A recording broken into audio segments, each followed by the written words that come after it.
Om asato ma asatgamaya tamaso ma jyotirgamaya mrityorma amritangamaya. Om shanti shanti shanti. Lord, lead us from the unreal to the real. Lead us from ignorance to illumination. Lead us from death to immortality.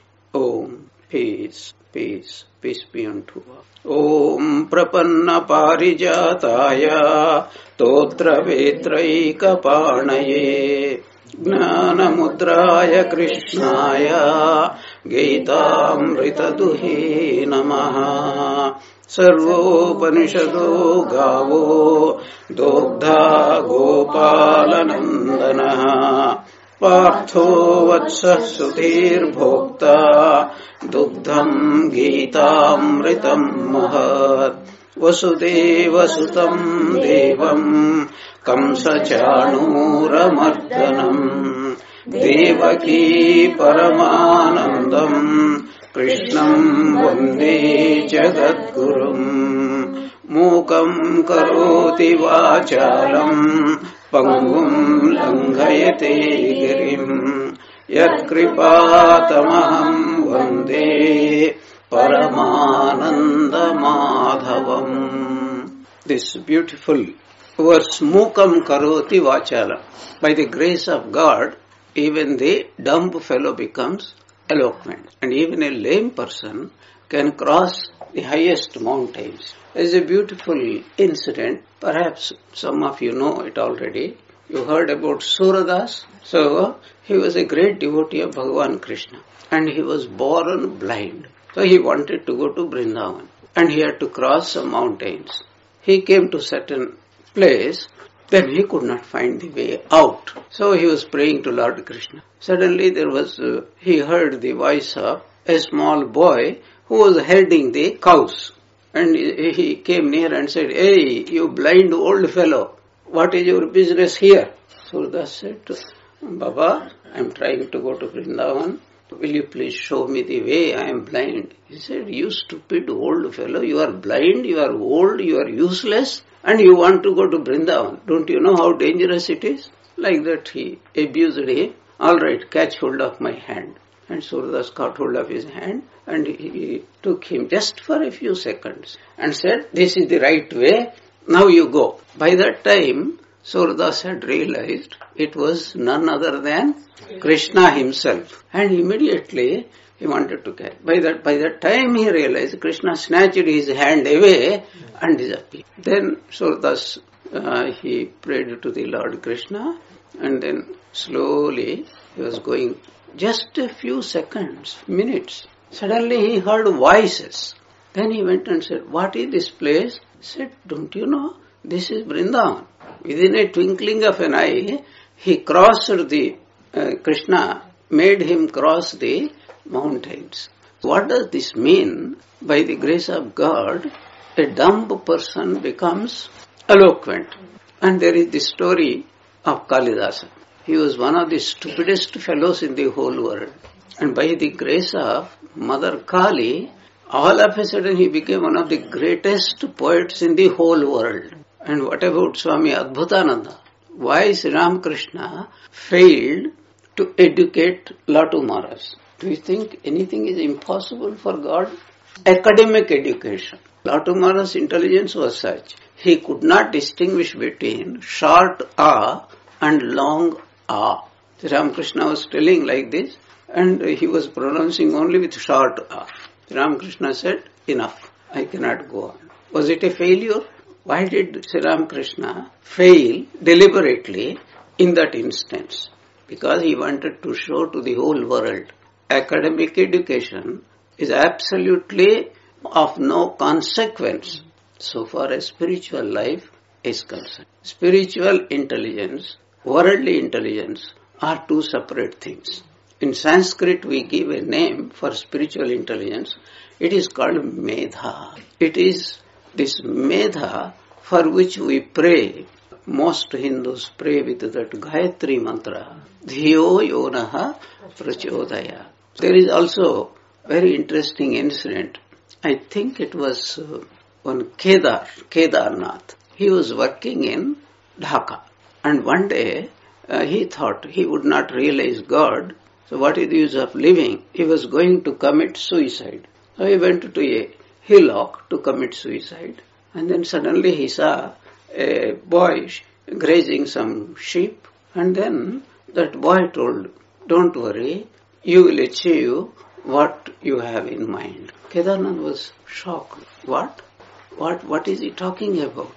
And then he looked for him again, and meanwhile that boy disappeared. Soon after that, he came into contact with Sri Ramakrishna, and his life became a very blessed life. Why we chant this one? Because if we have to understand Gita, or even Gospel of Sri Ramakrishna, we have to get the grace of the Lord. It's a special spiritual intelligence is necessary. Only I will add a little bit, because it is so wonderful to even meditate upon it. When M, the compiler of the Gospel of Sri Ramakrishna, started visiting, one day Sri Ramakrishna asked him, what type of wife you have? He said, nice person, but I'm afraid she is an agnani, ignorant person. Means academic education was lacking. And Sri Ramakrishna pointedly asked him, and you are a gnani. Through that, what was he telling? That academic education is one thing. It has its rewards, but it is the spiritual intelligence that is most important. And that can come only through the grace of God. Even Shankaracharya, who was such a staunch non-dualist, you know what is non-dualist? He doesn't talk about personal God. So Shankaracharya talks a lot about personal God. He has composed hundreds of hymns, most beautiful hymns on the Divine Mother, on Vishnu, on Shiva, and on every aspect. But when he talks about philosophy, he doesn't talk about personal God. Even he was forced to acknowledge, to tell, three things can be obtained only by God's grace. What are they? Manushyatvam, mumukshutvam, mahapurusha samshraya. Human birth and the desire for spiritual progress and the company of sadhus. Company of sadhus means those who advance a person towards spiritual life. This can be obtained only by what? By the grace of God. Durlabham trayame vaitat daiva anugraha hetukam. Daiva anugraha. Manushyatvam, mumukshutvam, mahapurusha samshaya. That is why before reading any book, we chant Tava Katha Amritam Tapta Jivana. This is before reading Gospel or any of our literature. It is one of the shlokas from the Gopika Gita. And here we chant these few before we start the Gita. Last classes we have been extensively discussing about the nature of the self. Now the teaching started with a great problem. An aspirant who understood that he is suffering from the greatest grief. What type of grief? He says, even if I obtain all the three worlds, this grief of mine cannot be appeased by them. That means what? Anything that is obtainable in these three worlds is not a solution to the problem I am experiencing. What is the problem? Life is problem. Birth is a problem. Growth is a problem. Old age is a problem. Disease is a problem. Death is a problem. Accidents are a problem. And in between, there are so many types of incompatibility and so many other problems are there. Human life has been so graphically described in Mahabharata, that mine of the greatest wisdom. Mahabharata is literally a mine of greatest wisdom. I think you know that story. There was a man who was traveling in a forest. Very soon, a tiger started to chase him, and he was running away. And he saw a old disused well. He was not able to see any other way. He jumped into the well, and it was a deep well and completely dry. As he was falling, there was some old tree which was jutting out from between the walls a little bit. He caught hold of those branches and he was hanging. He looked up. The tigress is sitting on its haunches. He looked down. There was a serpent, 7-headed serpent, waiting for him to come. Meanwhile, he found out that 2 rats, one black and one white, are going round that walls of the well, and every time it comes to the branch which he was holding, they nibble a little bit.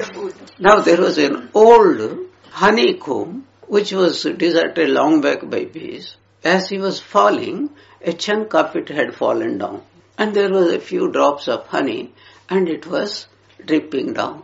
And this fellow, forgetting all these things, he stretched out his tongue, and when that drop fell on the tongue, he was telling, this is called Amrita. This is the life of every human being. It looks as though it is a very pessimistic description, but it is the actual description. Why is it an actual description? Because I gave you many analogies. There was a prince who was kidnapped when he was very young, and he was being brought up by beggars. And being a talented person, he grew up and he was a lucky beggar. He became a lucky beggar. People liked him. He got the first place and he was getting lot of alms. So he was very happy. Now imagine that if you compare that person to other beggars, really he is a very happy, lucky beggar. But if you compare him to what he would have been had he not been kidnapped, just compare.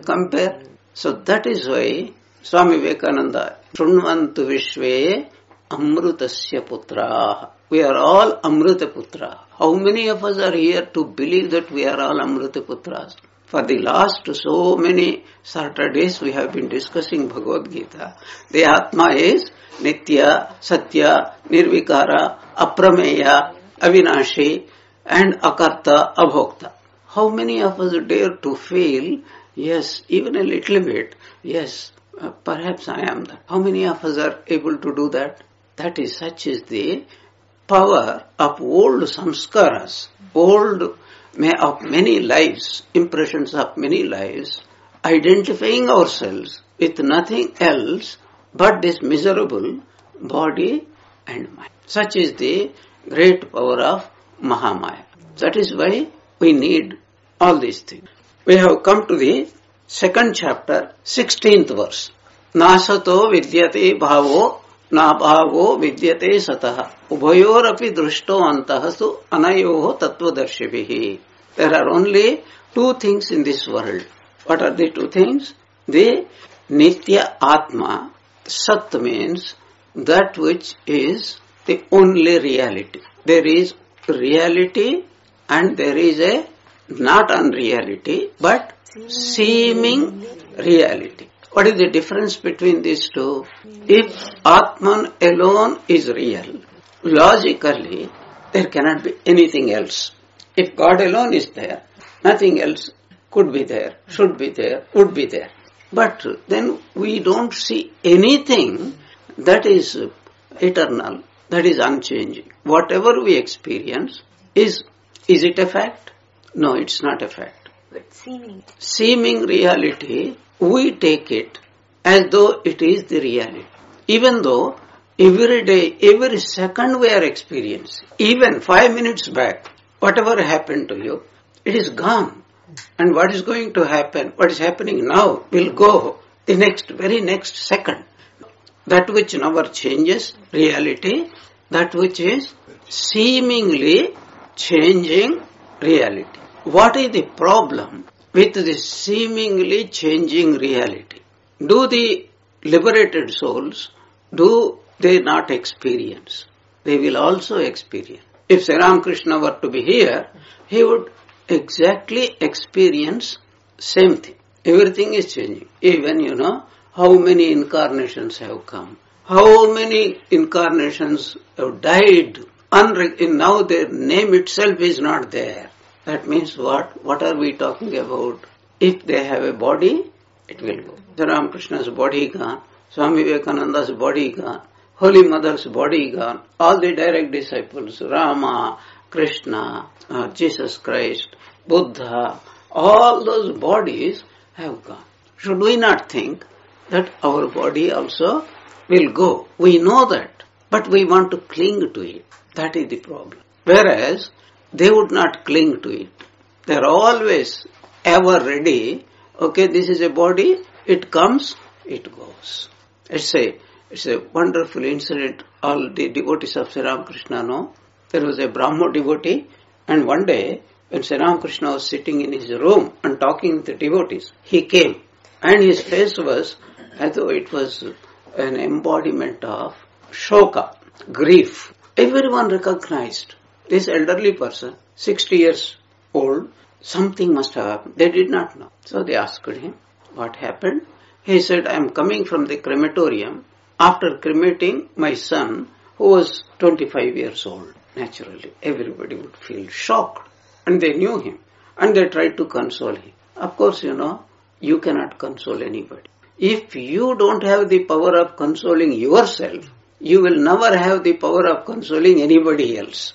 Mere words are not going to console anybody. So that man heard, and then he sat down. He was exactly in the same position. But Sri Ramakrishna, the drama was going on. He did not utter a single word. And everybody is wondering, does not this man feel the miseries of ordinary people like us? Time passed. Suddenly Sri Ramakrishna went into deep samadhi. And he came out, and then he started singing. He said, Jiva Shraj Shamare. O Jiva, be ready for the battlefield. Death had declared battle against you. It is just surrounded you, and if you don't do the battle, it will just kill you. How to do the battle? Only one weapon is there. Take the name of the Divine Mother. Like Markandeya, you know the story of Markandeya? He went and embraced Lord Shiva, and Yama came to take him, and he could not do. Shiva gave such a kick. He went to the southernmost part of India. That's why he is still there. South India. That's why Dakshinamurti. You understand? Dakshinamurti is a great incarnation of God. He is always looking towards the south. We should not look at the south, because if you look at the south, whom do you find? Yamadharmaraja staring at you. Welcome, welcome. But Dakshinamurti says, what can you do to me? Because I am the Atman. You cannot do anything. What is the point I am making? Even realized souls, even advanced spiritual people, they do not escape any of the experiences of this world. It will be exactly the same.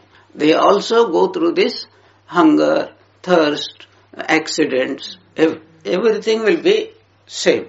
Only thing is, they are not affected. The devotees were feeling, is this man totally indifferent to the griefs and sufferings of ordinary people? Then he started singing, O man, death is arrayed against you. Take the weapon of the name of the Divine Mother and fight him. And the moment Sri Ramakrishna finished that song, this, I think his name was Jadumalli. Then he became very peaceful. Sir, that is why I have come running to you. You are the only person who could give me that peace of mind. Why did Sri Ramakrishna's words affect him? Because he knew what he was talking about. That is his experience. There are only two things in this world. Nobody is going to die. There is no death. And at the same time, there is death, there is birth, there is an accident.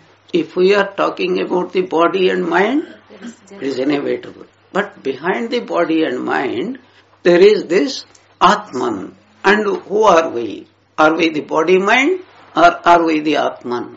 Bhagavan Krishna is telling, whether you know it or not, whether you are a Gnani or Agnani, you are only Atman. What is the difference? If you are a man of knowledge, then you will enjoy. If you are not a man of knowledge, you will suffer. But you are not going to die, you have no birth, you have no death. These are the ideas which have to be instilled within us. And this is the greatest religion in the whole world. You know why? You go to any other religion, they will tell you, there is a chance for you. You are a born sinner. You are a born ignorant person. But if you follow certain rules, regulations, disciplines, then God will come and save you. Whereas Here, Hindu religion, you follow any sect, it doesn't matter. The first thing that they tell you is, you are Atman. Second thing they tell you is, you are ignorant of your own true nature. The third thing they tell you is, go to a teacher, surrender yourself to him, and sit at his feet, observe his life, and you learn from him what he knows. There is a way, whether it's a path of devotion, path of karma yoga, path of meditation, or path of knowledge. The basic premise is that you are a child of immortality from the very beginning. Whether you read Mahabharata, Ramayana, this is the idea. This is the first point. In our experience, only two things are there: the never-changing eternal reality and the ever-changing same thing perceived. What's most important point for us to understand is, it is not that alternatively we are having one view after the other. First, I think I am the unchanging. Then I think, no, how can it be I am changing? At the same time, we are experiencing both. This is the glory of Shankaracharya. He points out and says, every one of us, including an animal, it has dve buddhi. Dve means two. Buddhi means views. One view says, I am the same from birth to death. The other view says, I am always changing. This is a point I discussed in my last classes also. I am the same Gayatri. All the time you have. But at the same time, I was a baby, I was an adolescent, I am a young woman. This idea also is there at the same time. Now we are identified with that second idea. Slowly, we have to change that idea. And then I mentioned in my last Gita class, these are all abstract ideas. Infinite, eternal, unchanging, neither a doer nor an experiencer of actions, neither a karta nor a bhokta. All these ideas, these are abstract ideas. Do we understand? There is a very easy way. We are already attributing all these things to our Ishtadevata. God is everywhere. Suppose you are a devotee of Shiva or Vishnu. So where is Vishnu? Everywhere. God is everywhere. Is he changing? He will never change. Because, logic. If he changes, what does he change into? The unchangeable changes into what? Changeable. If he has to change, if he is changeable, that means he is unreliable. So sometimes he looks like changeable. Anything that is liable to change is always liable to change. We give the example of, here is a table, here is a chair. Simple, we have given that example. What is changing? The tableness or the chairness is liable to change. It is always changing. Old table, new table, like that. But what doesn't change? The wood. This is just an example. Wood also is an effect. So it has its own cause. Ultimately, we traced everything to one unchangeable truth. What is it?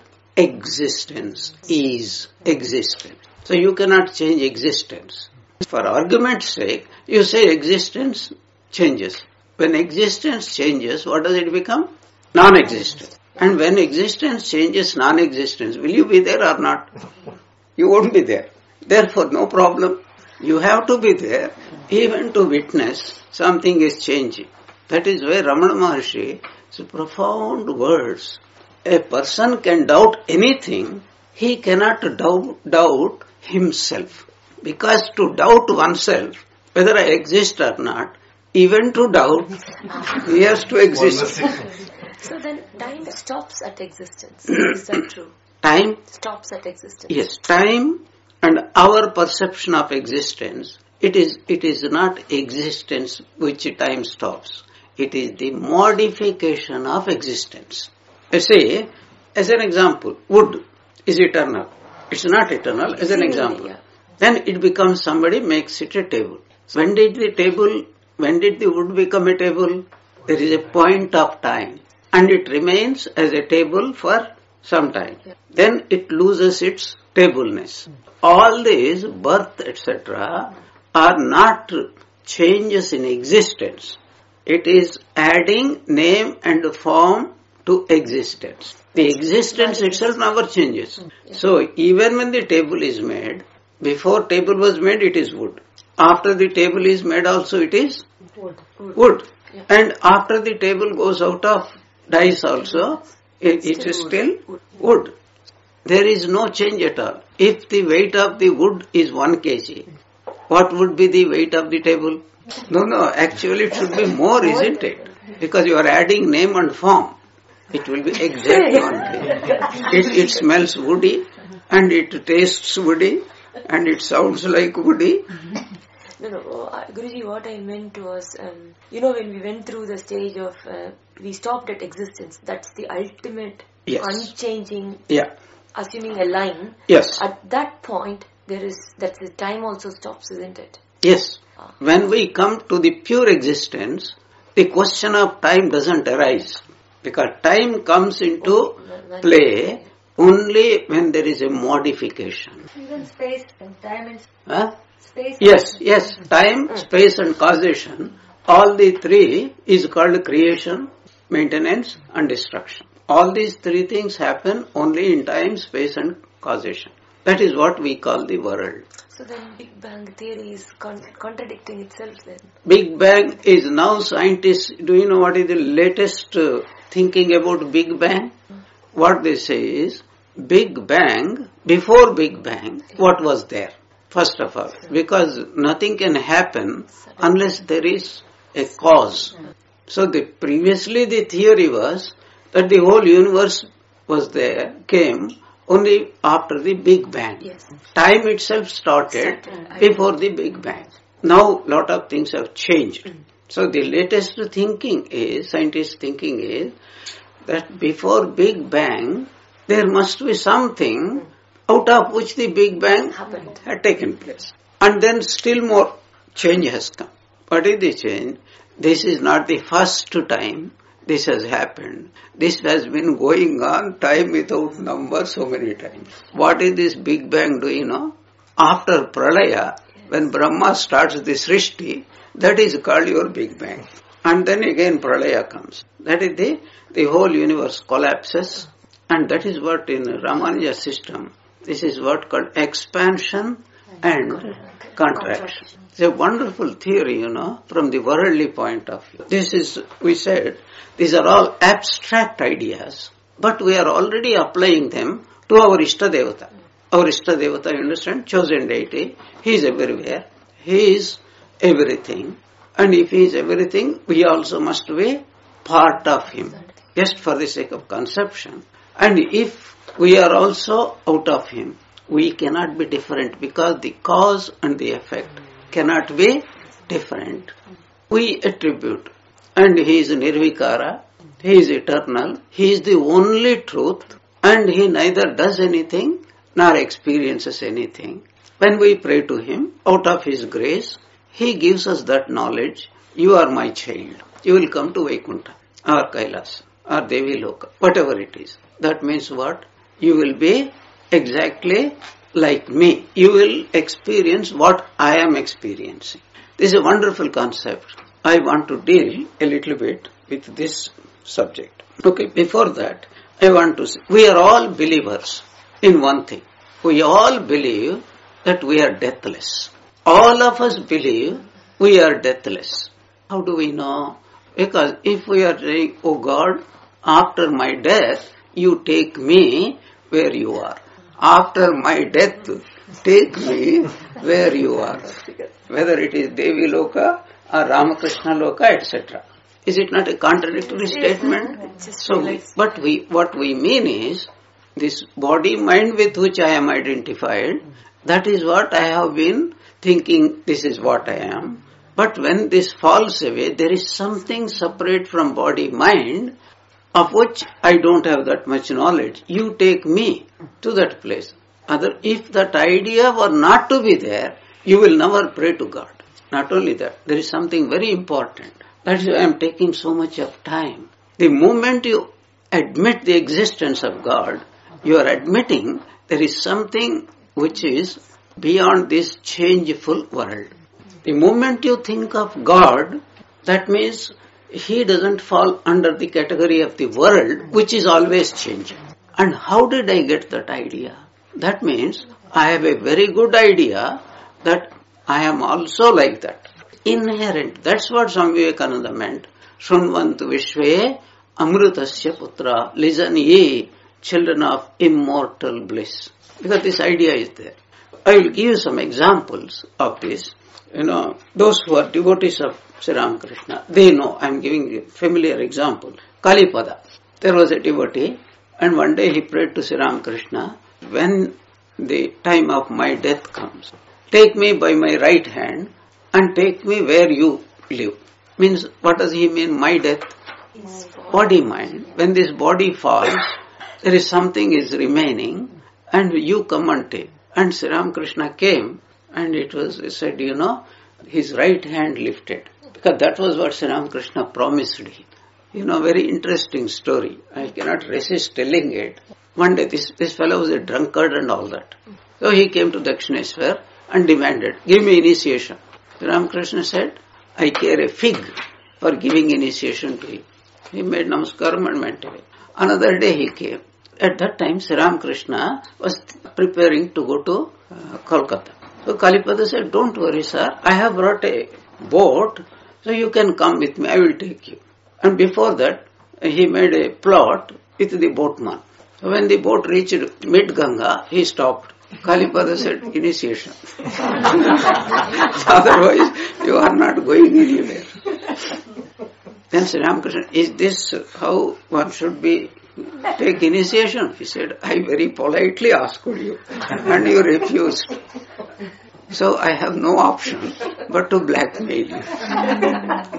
Then Sri Ramakrishna smiled, and then he said, you stretch out your tongue, and he wrote some. And you repeat God's name. Kalipada said, I don't want this kind of initiation. There are hundreds of gurus who will give me this kind of initiation. What do you want? When I die, you come, take me by my right hand, and take me with you where you are. Ramakrishna said, yes. Then the boat started. And it happened exactly like that. We have so many instances. Then Balaram Babu. He was a great devotee of Balaram Babu. And when he passed away, his wife saw that slowly a cloud was coming. And it came and stopped above his home. And that assumed the form of a chariot. And then his wife was seeing clearly. Sri Ramakrishna was sitting in the chariot. And then he slowly came down, took Balaram Babu, entered into the room where Balaram Basu was dying.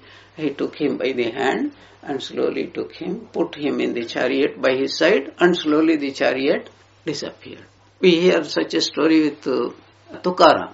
A divine chariot came and took him there also. The funny story. So he was a married person. He told his wife, hey, I am going to Vaikuntha, would you like to come? She said, all this, you are madcap, this thing, I am not going to come with you. Later on, she regretted very much after all these things have happened. We know Balaram Basu. Madhur Babu served Sri Ramakrishna for 14 years. And when he died, Sri Ramakrishna went to Samadhi. And he said, I saw in a vision, the Divine Mother had sent a chariot, and Madhur Babu's soul ascended into it, and slowly the chariot disappeared. Swami Brahmananda, Sri Ramakrishna had a vision that he was the eternal companion of Bhagavan Krishna, and he came for this Leela. And Sri Ramakrishna's vision of Swami Vivekananda. There is a place called Saptarshi Mandala. Not the Saptarshi Mandala we see. This has nothing to do. That is the highest state where the personal God, what we call our personal God, lives there. Eternally these souls will be there for the good of all of us. Ramakrishna clearly saw all those things. Now why am I mentioning all these instances? Because even the lowest of us, we wish that we go to such a place and after death, so we don't believe that death is the end of it. Very, very few people believe that their existence will come to an end after the death of this body. Those who are devotees, they all believe. That is the point. The next point I want to mention very interestingly is in Hinduism, not only in Hinduism, but in every religion, two things are taught which never change. Especially Hinduism, crystal clear, two things never change. One is called Brahma, another is called Dharma. That is why Hinduism is called Sanatana Dharma. Sanatana means what? Eternal religion. When we use the word religion, we mean two things. Religion has got two things to be explained. First, by religion is meant that there is a God. I am using a simple word. That what we call in technical language, the word for that is Brahman. Brahman is another word for God. So this Brahman never changes. This is what we have been discussing. Nitya, Satya, Sarvagata, Nirvikara, etc. Aprameya, etc. The second is Dharma. God never changes. But how to attain to that God? Only through the steps of Dharma.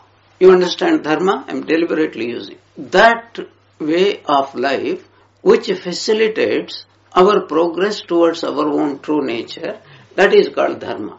That never changes. 1 billion years back, that Dharma was different. And now it is changed. And after 300 years, it will again change. No.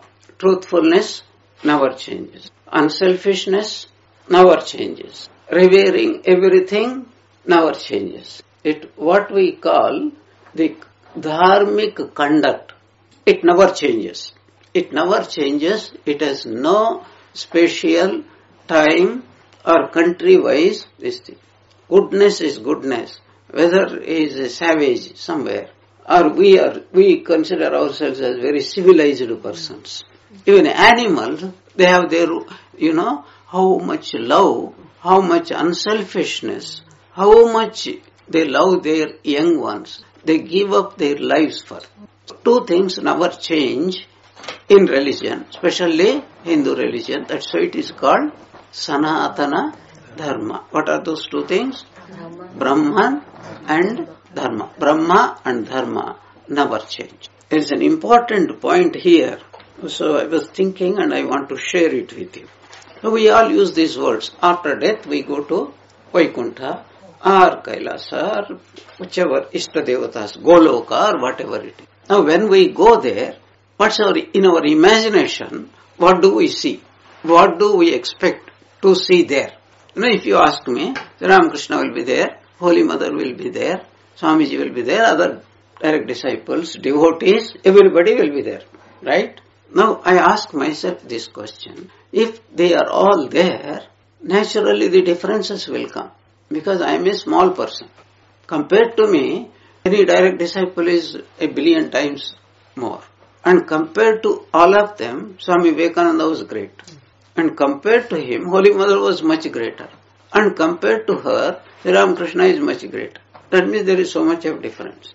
I am having poverty of imagination. I am very poor in imagination. So what do I do there whole day? Will there be a day? And how long will be the day? I can make a little bit fun also, Some devotee came to one of our Swamis, said, Swamiji, if Thakur is gracious, I want to be always with Sri Ramakrishna. Thakur means Sri Ramakrishna. Swamiji said, sit down. How much time do you meditate? She said, half an hour. And in half an hour, how much do you think of him? 2 minutes? 3 minutes? And what happens at other time? I become very truthful, fidgety, looking here and there. And driving away imaginary mosquitoes. In this country there are no mosquitoes, you see. All those things. So why do you do that? Because Swamiji, our minds, they are so restless. What does that mean? Restlessness in front of God means we are not getting joy which we are supposed to get. Do you follow what I am talking? I will come to that. If we are getting real joy, what is the natural reaction? We'll do more and more of it. Our mind cannot go anywhere. Like a magnet, it will only think of that. So with this kind of mind, you go there. And there is no night or day. Or even if you say one day here lasts 1 year, here 2 minutes you cannot stand Sri Ramakrishna's presence. There, how are you going to water? Real problem. Yeah, and there is no diversion also.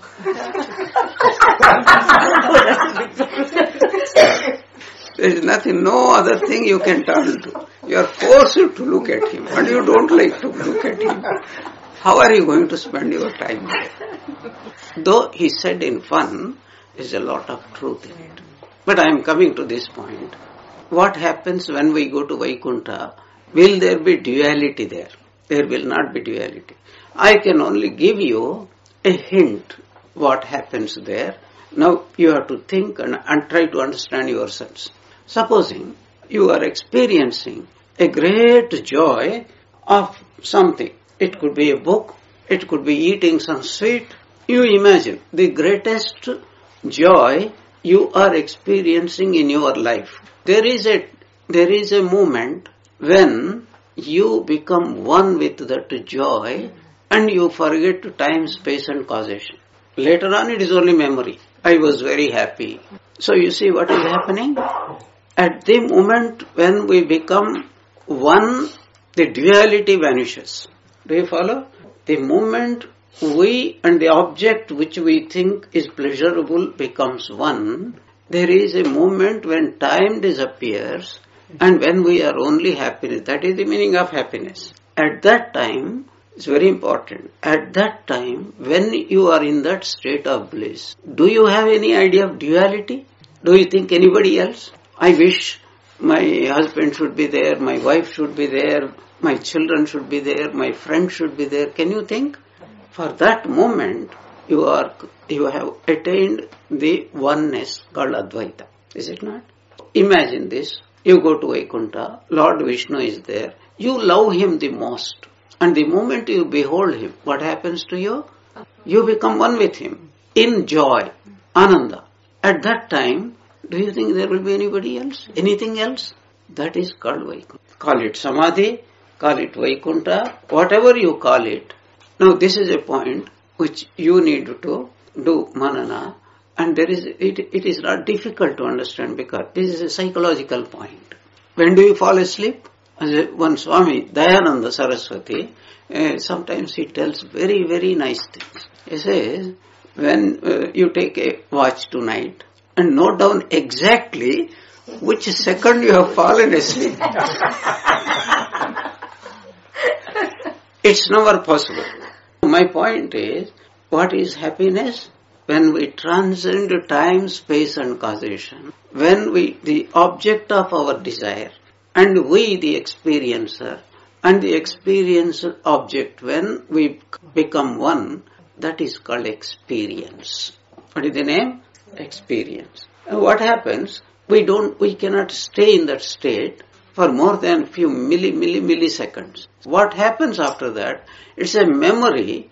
Oh, I had a wonderful experience. So we have to use the word past tense. I was very happy. Like the couple who were asked, they were married 20 years. Somebody asked them, are you very happy? Husband looked at his wife and said, for 25 years we were very happy. Then we met. You see, what is the point I am making? Experience is a state of oneness. The remembrance of the experience is a memory. When a devotee goes to either Ramakrishna Loka or Vaikuntha or Kailasa, when he sees his most beloved chosen deity, and whatever we love most is an object of the greatest joy. And if it is not the greatest object of joy, we cannot love it. We discussed at that point, love and joy and forgetfulness, they always go together. Do you follow what I am talking? You cannot separate. If you say, I love, you can love only what is joyful. If we say we love, bhakti we call it, our God, that means you love him most. And when you have experience of him, you will be the most joyful. When you have that experience of the most joy, for that moment, there is no time. There is no Dvaita. Well, you know what is Dvaita?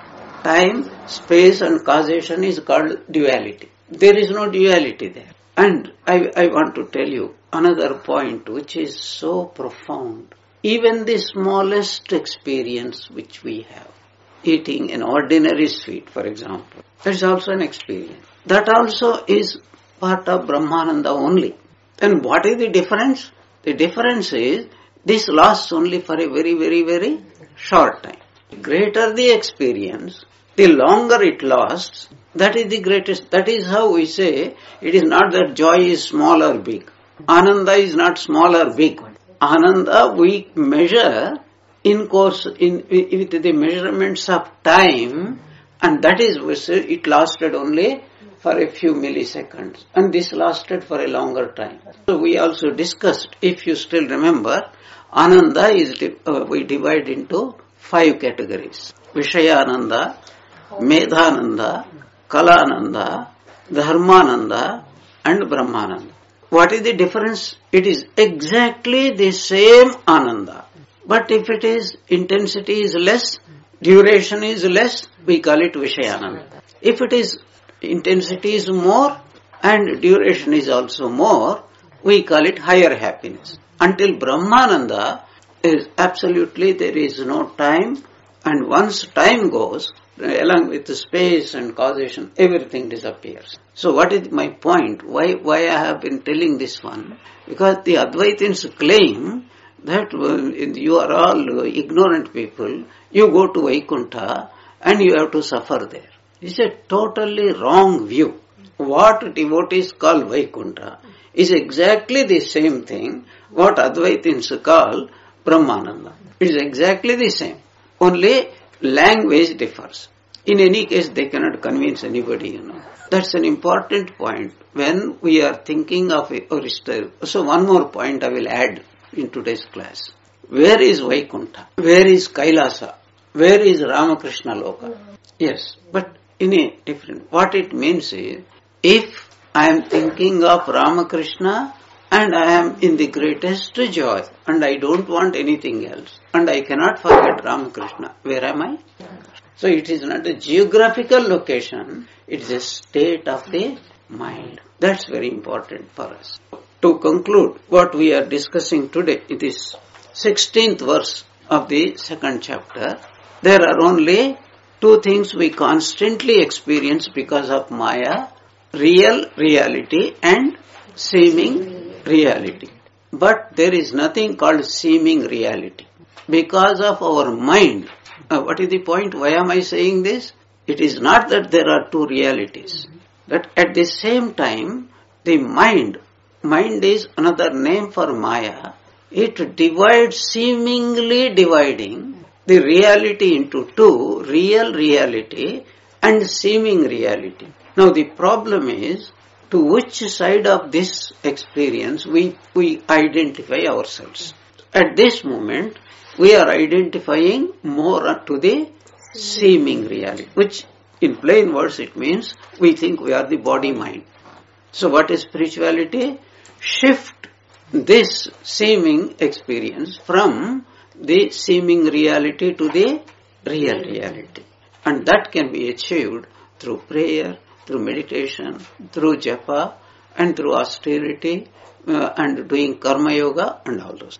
This is what Sri Krishna is telling to Arjuna, and I must add here, Sri Krishna is telling the only solution to your problem is if you identify yourself with the Atman, which is the only Nitya, Satya, Nirvikara, Aprameya, Sthanu, Akarta, Abhokta.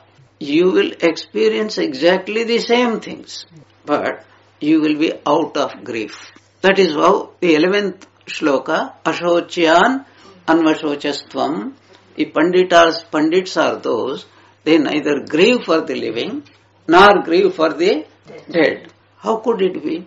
In this world, when we are living, how is it possible that we cannot grieve for people who are dead? That means what? They do not grieve means what? They are very happy people. Why are they happy? Because they know this birth and death, all those things, seeming but not real. And not only that, the implications are enormous. There are no enemies. Bhishma, Drona and all those people, who are they? My own reflections. That's all. Not only that, there are many other points are there. If Kauravas are creating problems for the Pandavas. According to the theory of karma, why are they suffering? Is it the fault of the Pandavas, or these Kauravas are unnecessarily creating problem? You have to think very seriously about it. Otherwise what happens? What you say in this classroom is true, but the moment we go out, we see so much of adharma, we see so many people trying to give us grief and all that. It is unbearable. No. If anybody is giving trouble to us, who is giving trouble? It's just our own. Either we have to say our own karma phala. Since we are devotees, you cannot say anybody else. You have to say your own Ishta Devata is creating all these problems for you. God is giving, is it not? That's where it gets confused. Karma phala. Yeah. So, because Atman is part of Brahman. Yeah. All are part of one thing. Yes. So then, where does karma phala comes into play? That confusion comes because, as I said, we have to experience constantly. Experience of that which is absolutely real, unchanging. The other is seemingly. So your karma and karma phala also falls under which category? Seeming category. If it is real, your question is okay. Seeming, like that's why we give the two examples, analogies. One is drama, cinema, another is dream. So when you are having a dream, especially a bad dream, does it look, do you know that it is a dream while you are dreaming? But when you wake up, what do? You laugh at yourself. You say, what a stupid person I am. Why could not I dream some better things? You see, I'm making a little bit fun. Suppose you are dreaming. Somebody comes and gives you a slap. Okay? And it was very painful. Upon waking up, okay, I had this dream. Why could not I dream that the slap was not that painful? But mind you, so long as you are dreaming, it looks as absolutely real. The other way also you can imagine. Suppose somebody said, I love you, so they give 1,000 pounds. And you were very happy in the dream. Then you wake up. Then you say, what is this? Since anyway it is a dream, why didn't I imagine that person didn't give me $1 billion? Dream to order. After all, it is a dream. In dream also you limit yourself. No, in dream, you limit in good things and make unlimited in bad things. Do you see the point? Karma is also seemingly real only. That is why you look at the life of any Jivan Mukta, liberated souls, saints. They also experience exactly the same thing, but it doesn't affect them.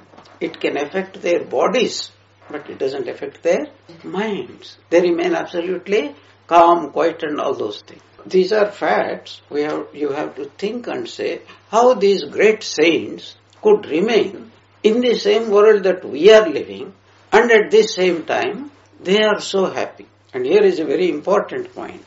There are so many saints whose lives are seemingly full of griefs and difficulties. Every saint life is not the same. They were not swimming in the ocean of bliss. There were saints who were buried alive. There were saints who were murdered. There were saints who were tortured. You read the lives of saints. Or diseases, like Sri Ramakrishna had cancer and all those things. Remember?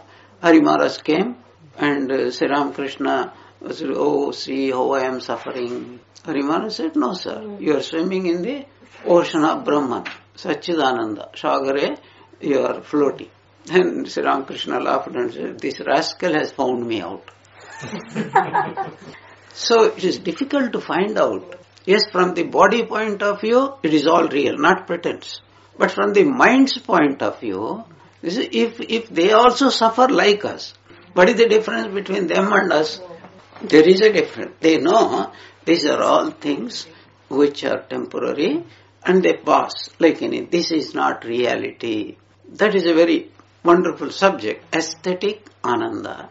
Also like that. But maybe we'll discuss in some other class next, in future.